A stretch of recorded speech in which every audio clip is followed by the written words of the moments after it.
Selamat pagi, salam sejahtera. Terima kasih karena bersama dengan saya di Nazilin Unity Channel. Ingat, ini channel Nazilin Unity. Baiklah, saudara-saudara sekalian, ada timbul satu persoalan besar ketika saya post konten sebentar tadi.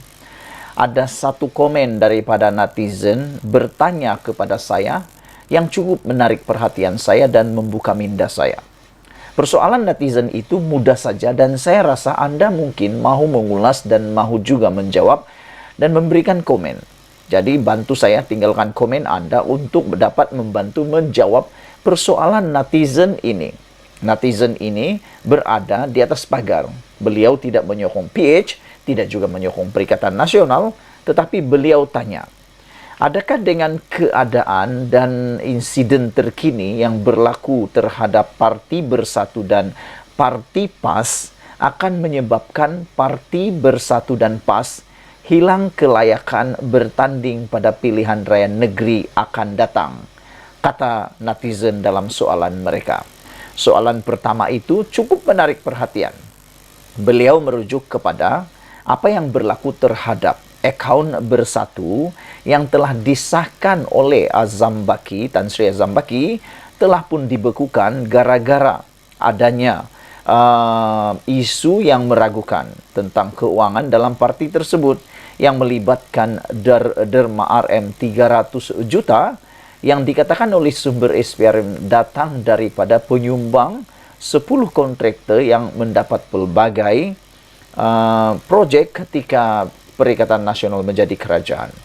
Selain daripada itu, dia juga merujuk kepada isu di mana PAS sekarang sedang disiasat, khususnya 3 buah kerusi, yaitu kerusi Marang terutamanya yang dimenangi oleh Hadiawang, dan juga satu lagi di Kuala Terengganu kalau saya tak silap, yang membabitkan penularan video di mana ianya didakwa sebagai satu rasuah di dalam pilihan raya.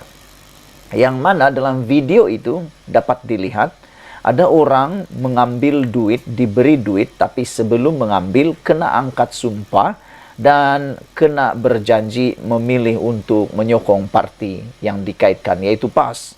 Selain daripada itu, ada lagi bukti yang menunjukkan pertanyaan beliau itu berasas apabila laporan berita kemarin SPRM mengesahkan bahwa ada rampasan catatan yang menulis 90 pribadi yang telah pun dikenal pasti dan sebahagiannya, lebih separuh telah pun diambil keterangan, direkam keterangan berkaitan dengan isu menerima uang tunai semasa PRU tersebut. Dua persoalan ini menjadikan netizen itu keliru dan bertanya kepada kita semua, adakah Bersatu dan PAS akan kehilangan kelayakan bertanding pada pilihan raya akan datang untuk PRN, Selangor, Terengganu, Kelantan, dan Kedah. Dan juga Negeri Sembilan. Ada 5 kalau saya tak silap yang belum bubar ADUN ataupun DUN, Dewan Undangan Negeri. Jadi persoalannya ialah mudah saja. Beliau kata, adakah PAS dan Bersatu akan kehilangan kelayakan bertanding? Karena sekiranya ini sekiranya mereka sabit kesalahan, contohnya Bersatu, sekiranya sabit kesalahan, akaun mereka dibekukan dan melanggar peraturan parti, perlembagaan parti, dan mungkin ROS juga mungkin ambil keputusan untuk mengambil tindakan tertentu terhadap Bersatu, mungkinkah Bersatu akan diharamkan ataupun dihalang daripada bertanding bersama juga dengan PAS. Adakah nanti pilihan raya PRN itu PAS juga tidak boleh bertanding kerana melanggar akta pilihan raya yang mana Azam-Baki kata rasuah tetap rasuah, walaupun itu sedekah, walaupun itu derma, ditetap kata rasuah itu tetap rasuah. Yang kedua, soalan netizen ialah, adakah SPRM dan juga SPR akan melepaskan Bersatu dan PAS? Soalannya ialah apabila Muhyiddin berkata beliau akan menulis surat, Bersatu akan menulis surat kepada SPR untuk meminta supaya akaun Bersatu itu dibatalkan pembekuannya. Karena Muhyiddin kata mereka perlu uang untuk membayar gaji staf ataupun staf yang ada di Perikatan Nasional. Jadi dari sebab itulah persoalan netizen itu ialah adakah SPRM akan melepaskan Bersatu begitu saja. Beliau bandingkan dengan UMNO yang mana UMNO akaun dibekukan bukan setahun, bukan 2 tahun, tapi bertahun-tahun, bahkan bukan sebulan 2.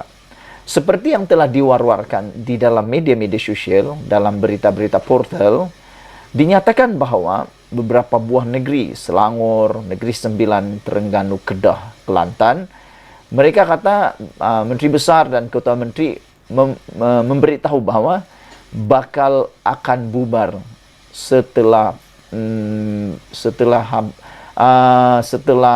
Hari Raya Aidilfitri. Maka dengan itu, maksudnya itu akan perlu dibubarkan tahun ini juga. Jadi kalau dibubarkan tahun ini, adakah case Bersatu dan case PAS sempat diselesaikan? Sekiranya tidak sempat diselesaikan, itu yang menjadi persoalan netizen, terutamanya Parti Bersatu. Karena Parti Bersatu sudah pun diambil tindakan beku account. Jadi dengan itu, di mana lagikah duit perlu diambil? Dari mana lagikah duit untuk membiayai PRN yang akan diadakan pada bila-bila masa? Adakah Parti Gabungan Perikatan Nasional masih lagi mampu bermewah dalam kempen PRN nanti? Atau sebenarnya seperti Puan Zarkasi kata, ada lagikah duit mereka yang tidak diketahui? Karena kata Puan Zarkasi, mustahil Muhyiddin tidak mempunyai uang lagi, kata beliau. Mustahil Muhyiddin tidak mempunyai uang lain, kata beliau, dengan merujuk kepada pendedahan Anwar Musa sebelum ini yang telah pun disiasat juga oleh SPRM berkaitan dengan dakwaan Anwar Musa. Anwar Musa kata Muhyiddin membantu Barisan Nasional UMNO semasa kempen pilihan raya negeri Sabah dengan uang yang banyak. Dia kata berjuta. Dan dia kata ada duit dalam bilik hotel Muhyiddin banyak berlonggok. Jadi Puan kata, di mana duit itu? Gunalah duit itu. Dia kata, mustahil tiada lagi, kata Puan Zarkasi. Dan Sabudin pun menulis suatu perkara yang perlu kita fikirkan. Dia kata, setelah akaun Bersatu dibekukan, apa kata kalau bersekali dengan pejabat dan kediaman pemimpin-pemimpin Perikatan Nasional, terutamanya Bersatu dan PAS, turut diserbu, turut disiasat, dilawat oleh SPRM. Manalah tahu, kata Sabudin, ada penemuan yang memeranjatkan di dalam rumah tersebut. Ialah kan kita sudah ada duluan sebelum ini, pernah berlaku sebelum ini, yang mana ketika kediaman Najib diserbu oleh SPRM, ada banyak penemuan-penemuan yang memeranjatkan kita semua yang ada dalam rumah tersebut. Juga pernah berlaku di Sabah apabila ianya melibatkan pengarah jabatan air, kalau saya tidak silap pengarah jabatan air Sabah, waktu diserbu banyak duit. Wow, tak lampau banyak. Jadi, adakah itu akan berlaku? Tolong tinggalkan komen Anda, tekan butang subscribe. Malaysia kita punya, kita jaga sama-sama. Cintai Malaysiaku. Bye-bye.